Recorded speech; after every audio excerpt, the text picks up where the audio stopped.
Founders Floor, a co-working accelerator for startups. I'm Bruce Schechter. I spent a long career at Intel Corporation long ago, before half of you people were born. It was a glorious time of hypergrowth in that company. These days, the only thing professional I do is work with startups in either an investor role or often in advisory roles. So I am a member of an organization called the Band of Angels. Band is claim to fame is they're the oldest organized angel investor group in Silicon Valley and probably arguably anywhere. It's not even that old. They were formed in 1994, but the whole idea of angel investing actually is an amazingly new thing in the whole scheme of humanity. So we have I think it's about 140 members, all right here in Silicon Valley, all former operators, all, came from, there's rare people like me that came from the corporate world. Most were either founders or even people who took startups all the way through an exit. We do just typical angel deals. Like a typical investment for our organization and company is probably in the range of maybe 200 to 500,000, although it can range all the way up north of $1 million.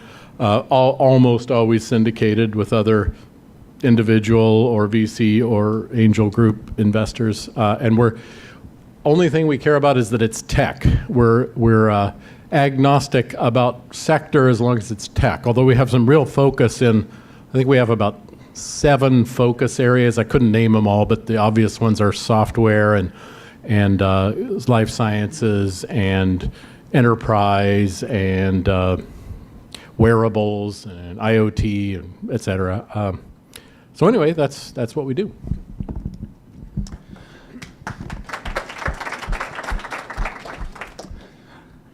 So my name is Istvan, and I'm an Aquarius, and I'm trying to do the one name thing to where I don't say my last name, because how many Istvans do you know?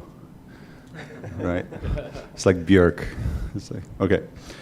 So I'm with NexStar Partners. We're a $100 million fund. We say we're an early stage, early growth fund. So the earliest we get involved is seed, and we all go all the way through C, so ABC.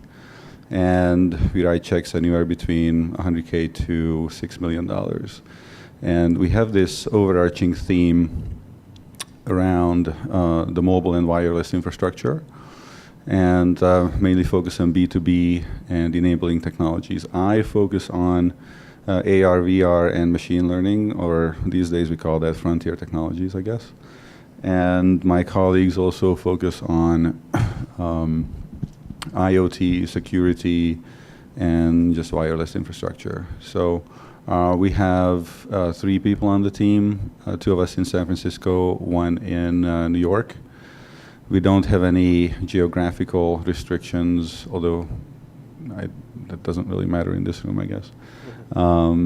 And we're about 2.5 years into the fund's life, so about halfway through our investment period.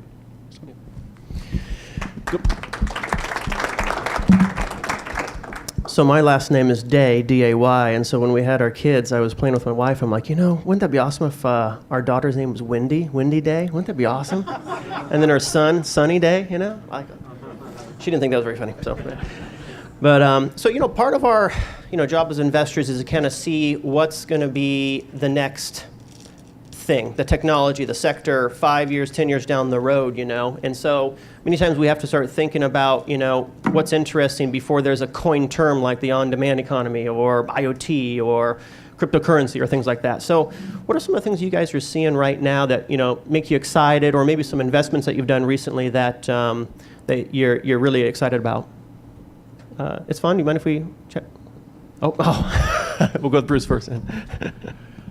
Well, so I was talking to several of you out here earlier. I spent like the last 8 to 10 years, most of it trying to be unfocused in areas, and as of late I decided I'm just not near smart enough to be able to look at things across broad sectors. So then in line with your comment of what's exciting, I mean, to me the AI world is very exciting, specifically machine learning. I mean, really any AI now pretty much is machine learning.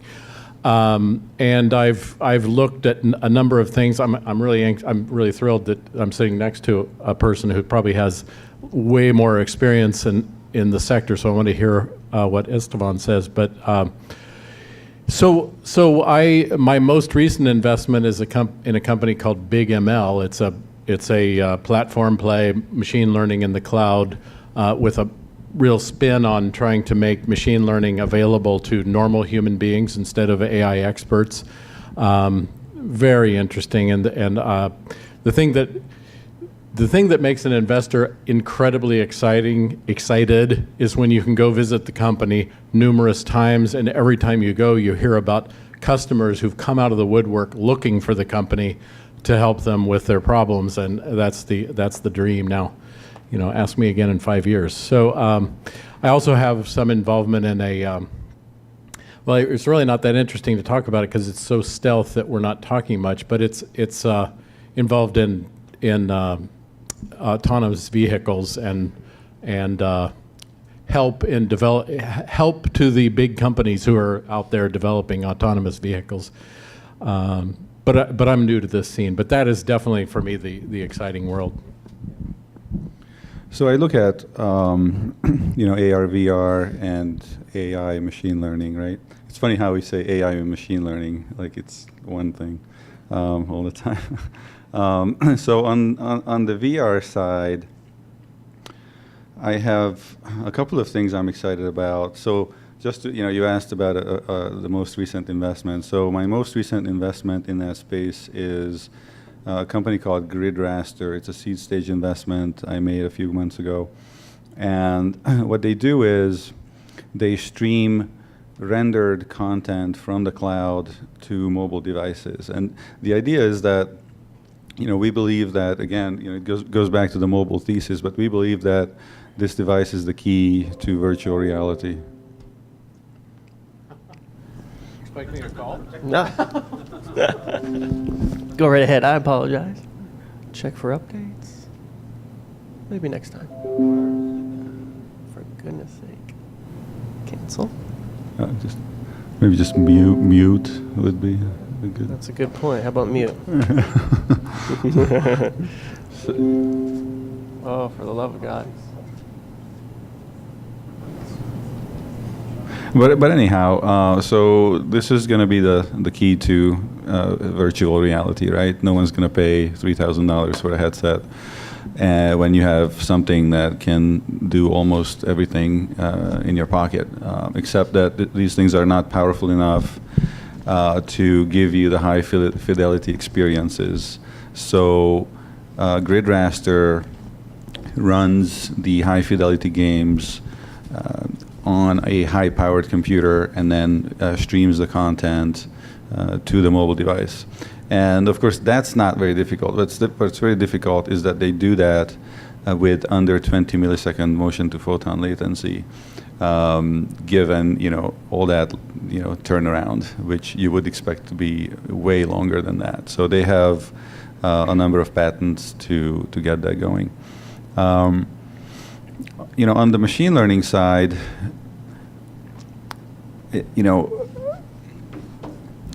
my thesis here is that we talk about what's your machine learning thesis, and we can talk about what makes a good machine learning company. But I think what may be more relevant to this crowd is that I've developed a pet peeve at these pitch events when companies come out and say, we're going to use machine learning to do this and that. And it's to the point where, at this point, I'm asking people just, if you have machine learning in your pitch, take it out.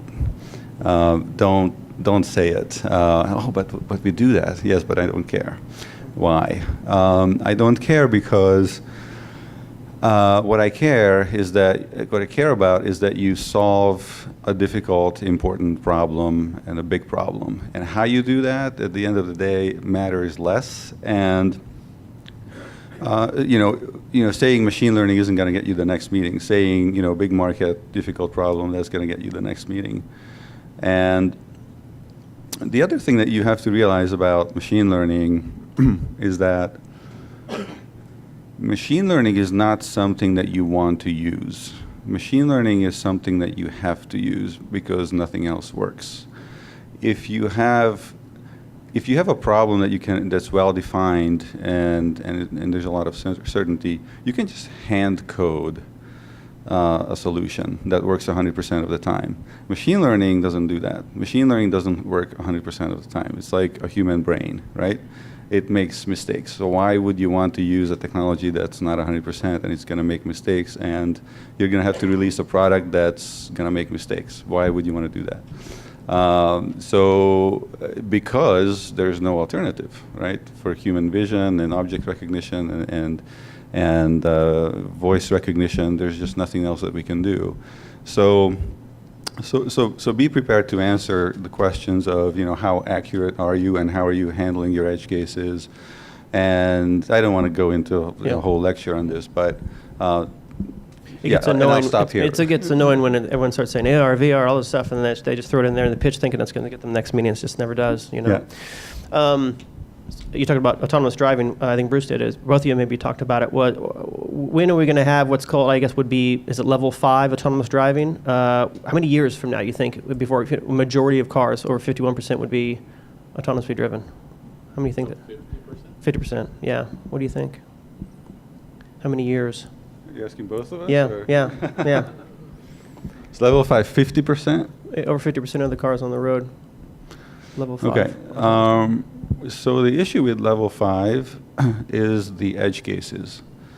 And edge cases just keep popping up, and you can't, there's no way to know when the next edge case is going to pop up, and you have to have some kind of a solution for it. And when I talk to experts, they are saying it's 15 to 20 years out before that's possible. So first that needs to be possible before you can build that into cars, right? So, and then you still have to wait for the 50% that you're asking about. And I think, I don't know if that's the relevant metric though, because we do have level 5 at under 25 miles an hour in Mountain View by Google, right?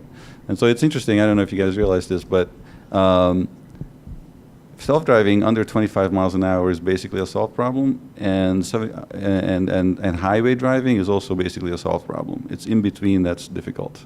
Why? So under 25 miles an hour, the car just doesn't move fast enough to cause any major. You can stop on a dime,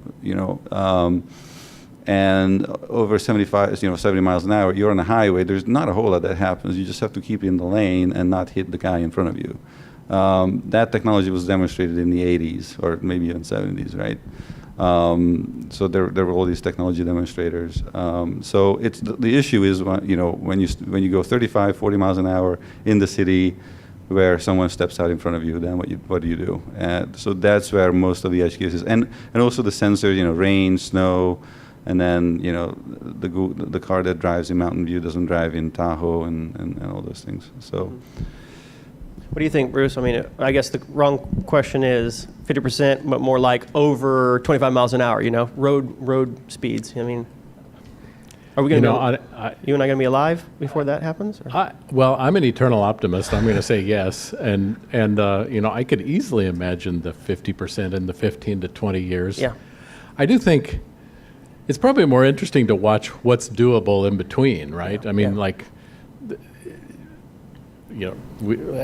as was just said, Google's driven 2 million plus miles already under their constrained environment, and Tesla claims they're going to build autonomous semi-trucks. Yep.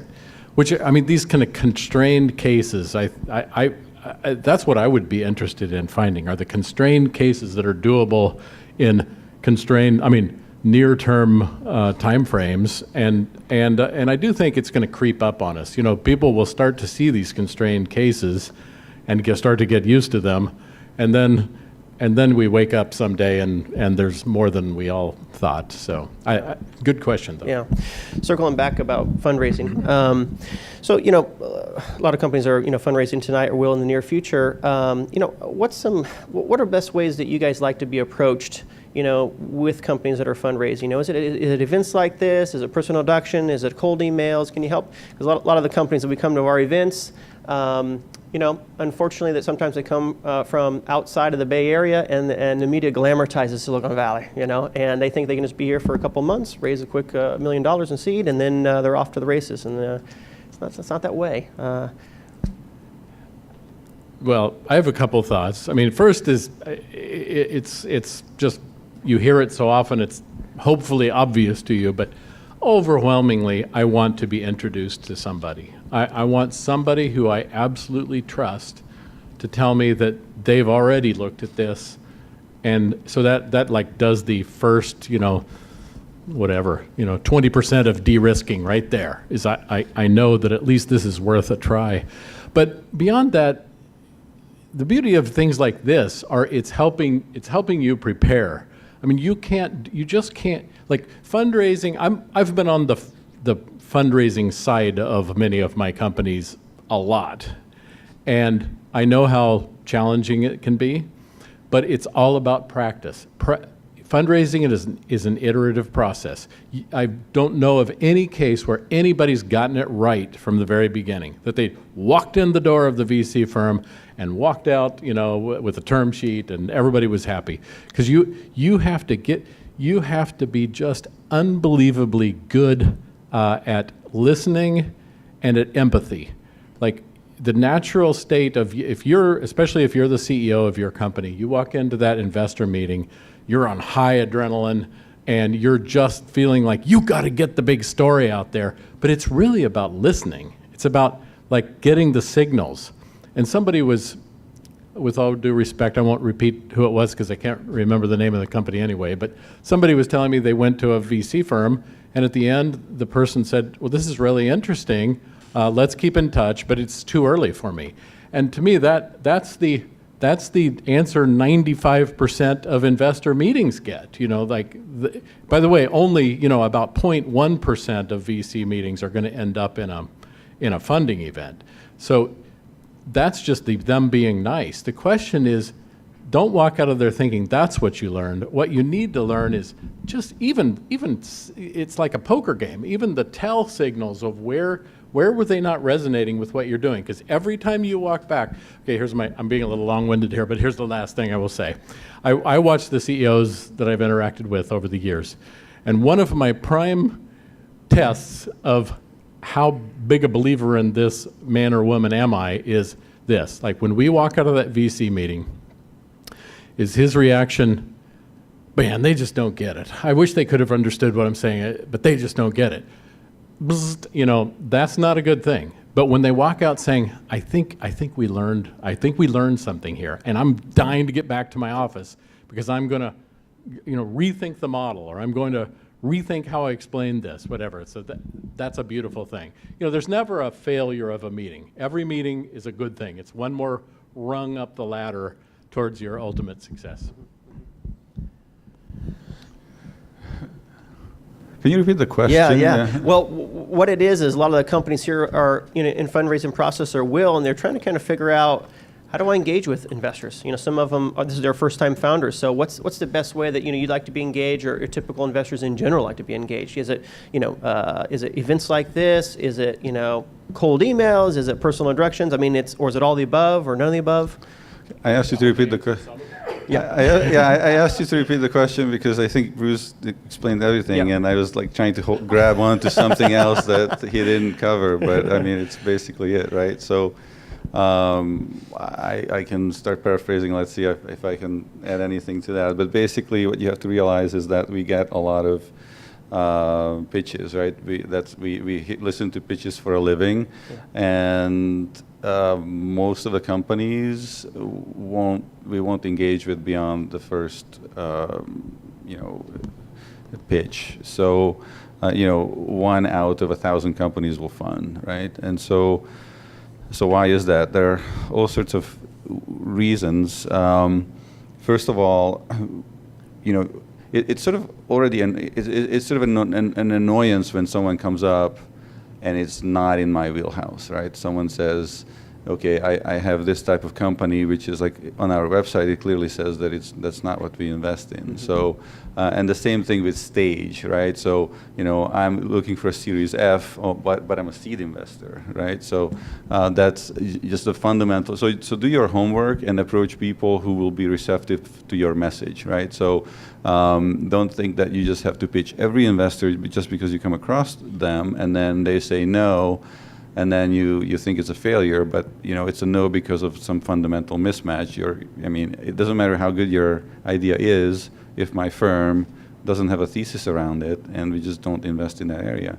And it takes us a lot of time and effort to learn a lot about a vertical, a domain, and we try to pursue that expertise. And if your particular startup falls outside of that, that's just I can't help you, and I can't help you in terms of I don't understand what you're saying, and two, even if I tricked myself into thinking that your company is great and invested in you, then you come to me for help, and I can't help you. I literally can't help you because I don't know anyone in that space, and I don't know how. So that's it. So I guess here's one thing. Think of your fundraising as you are selecting investors for yourself, as opposed to try to, schmooze up to investors and try to get accepted, right? Turn around and figure out who you are, what your company is, and think about which investors you would accept on your team, because that's what you're doing, right? It's really like a marriage. You're speed dating, all right? And you guys are going to be together for 7, 10 years sometimes or more, So, and at some point, a lot of startups are going to obviously lose control of their own company at some point. You need to be able to trust that your founders are kind of on board with you too, and you guys see and aligned in the same way, same values too. But kind of digging a little bit deeper into some of this, the yes, when companies are raising money, obviously the yes, means a check. A no means obviously no, but then sometimes there's that gray area. That's a maybe, okay? And that's a big gray area sometimes for companies or for startups when they're trying to interpret all this, And a lot of startups are, always thinking positive all the time. That maybe is probably a yes, So they keep that on their high probability list of closure, The reality is it's most often not the case. Can you guys talk about that maybe and how to interpret that maybe? In other words, is it investors' fear of FOMO? Fear of missing out, or is it a maybe just a nice way to say no? So we used to say that a yes is good, a no is good. It's the maybes that kill you. And why is that? That's because you assign the wrong meaning to that, and that's your question. And you just have to dig deeper. Why is a maybe? And there could be a million reasons for that. Maybe just you're the wrong stage. If I'm Series A and you're seed, then I'm just going to tell you come back later. Or your company looks like it's in our wheelhouse and everything, but maybe you don't have the product market fit. So maybe, but get a few more customers and then come back down. So we do a lot of. So yeah, it's our job to kind of bring startups in, but keep the bad ones out. And so, what does a maybe mean? I would say, don't worry about it and talk to others. If you get maybe the VC doesn't get it. Just go. There are lots of VCs out there, and try to find the ones that are receptive to your message. Well, so I'll look at kind of two sides of this. One is, how do you, how could you sense whether it's a yes or a no or a maybe? Well, like you say, yes and no are pretty clear, but if they say, we just don't invest in this space, you definitely don't want to waste any time, because there's just better places to spend your time. The maybes are the tricky part. First thought I have is, I have a good friend that I've worked together on investment and advisory work quite a bit, and he taught me a great saying is, no never has to mean no.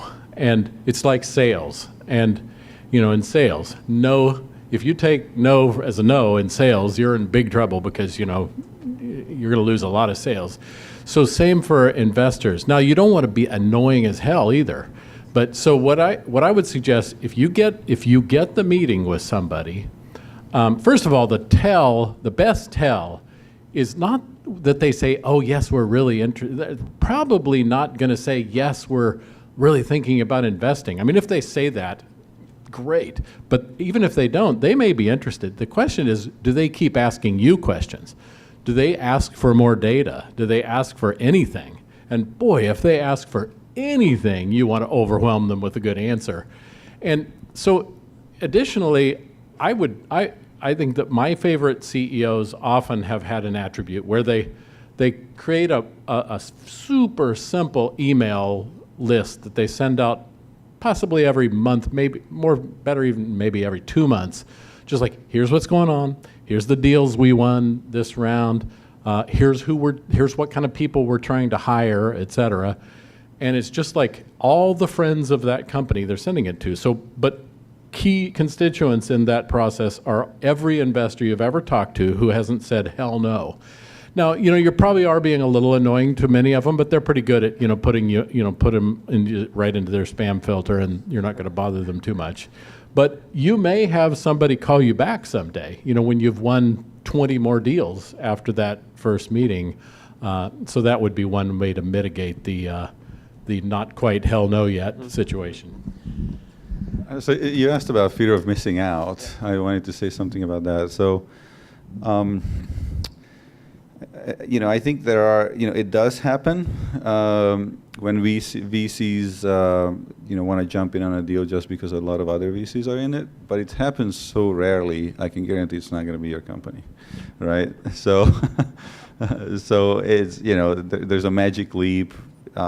Sure, everyone piles on it. There's Element.ai, $100 million Series A, right? But then, that company was started by one of the founders of deep learning with, other 13 PhDs. So the qualifications and the history and the expertise there is just so overwhelming. I don't even know if they articulated what they are trying to do. It's just like, the people involved just bring in the checks. So that you definitely want to be that person, but it's very, very difficult to be that person. Like, Joshua Bengio, who I'm talking about, probably didn't realize that he was going to be in that position 5 years ago, or maybe 7 years ago. And he spent his entire career working on this basically one problem. So he got, he's good, but he also got lucky a little bit, right? Founders, and whether they're first-time founders, second-time founders, it's a continual learning loop for them. They're constantly learning, and many times as investors, we're constantly, teaching them the process and as well. But sometimes, though, we ourselves, we have a continual learning loop ourselves in a way. Is there some things over time where it surprised you what a founder or a startup had taught you throughout your career? Has there been a couple times you can talk about where it's like, wow, that was really interesting. Something that maybe they taught you rather than the reverse. Is there anything that maybe you had thought was really interesting throughout that career of investing? Yeah. I ask this question because I get unique answers sometimes, so it makes people kind of think, because you don't normally get asked this probably. So. I really don't have a good answer to that question other than that I never cease to be amazed at persistence. Yeah. Whereas I'm thinking, boldness that they go do things that I would have told them, focus elsewhere where you can really win, and then they go do it, and then I'm like, what the hell? Why did I say that? So no, I don't. It's a great question though. I wish I had a better answer. It's unique. Yeah, I mean, probably when I started out as a VC, I probably learned in every single pitch meeting, but after so many thousands of these, it's just, you feel like you heard everything, and it's just kind of difficult to say that, yeah, there was this one outstanding person. I mean, I remember some really great CEOs who just has all their ducks in a row, and it's impressive. And I wish that more CEOs were like that, but I don't know if I learned anything. Yeah, that's good. Final question before we get going here. I'm going to set up while you guys answer, but some final advice for the groups that are pitching here tonight, and also individuals that are fundraising. What are some key things they need to have when they get your attention, for whether it be 5 minutes, for 90 seconds as part of an elevator type pitch, whatever it is? What are some of the key things they need to be able to express to you to be able to get that sit down meeting with yourself, maybe with the rest of your team as well, to get to that next stage? Sure. So that's a pretty clear list, I think. First one is the obvious one, but this is actually something that not everyone tells me, which is that what is it that your company does? So just tell me that. That would be a good thing. You think it's obvious, but then some people just get hung up on. When VCs say, well, how big is your market? What's your technology? Your resume, good team. And then they start telling me that, and then, okay, but what do you do? So tell me what you do. Tell me how you're going to make me a lot of money. And the way you do that is articulating how big the market is and how you're going to exploit that market. It would be good to learn about you as a person, a great team, and then if there's a technological differentiation to your business, then you should say a few words about that. Although I always warn people about this, like that's the one thing that you can actually leave out, I think, and as I think many of us here are engineers, and engineers fall into the trap of just ignoring all the other things that I just said, and they just jump into the technology, and they talk about the technology, and I don't know what the company does and how big the market is or anything else, but the technology is awesome. But we can get into the technology in meeting number 3, right? That's when it starts to matter. So if you have a 90-second pitch, I would say that just skip that. If you have a 5-minute one, you can have a slide on it. Yeah, well, I agree with everything that was just said. I want to add one more thing about the explaining what you do, because what I often see, and in fact, one of you here are going to relate to our conversation we had in the back before we came up here, but like often a startup team will try to explain what they do, but you hear this scenario of something happening in the marketplace where there are many constituents involved, and keep in mind the person who's hearing this for the first time will have a hard time picking out which piece of that whole complex puzzle is exactly what you do. I mean, you've just described to me some problem in the marketplace, but there were many people involved, and I just can't say this enough. I mean, at the Band of Angels, we have a monthly pitch meeting where we have gone through this long screening process, and 3 companies are going to stand up and try to get investors to, kind of join their due diligence process. And it amazes me, after all the years we've been doing this and all the coaching we give these companies before they get up in front of us, somebody will stand up and talk for 10 plus minutes and go through a whole Q&A, and then they'll go sit down, and somebody will turn to the man or woman next to them and say, do you understand what they do? And that's just criminal. So you really make sure you're practicing in front of people who don't understand what you do, not in front of your cohorts that do understand what you do. One other thing I will add to what was already said is, for me, it's a success of a company is a 80% sales and marketing problem. So make sure, like I'm looking for the 360-degree view of your company. Make sure you don't get too excited about your technology and your product, because that's really important. I mean, I always say, exciting product is what gets you in the door. But the thing that gets you back out the door carrying a check is great sales and marketing strategy. Believable, tangible, relatable.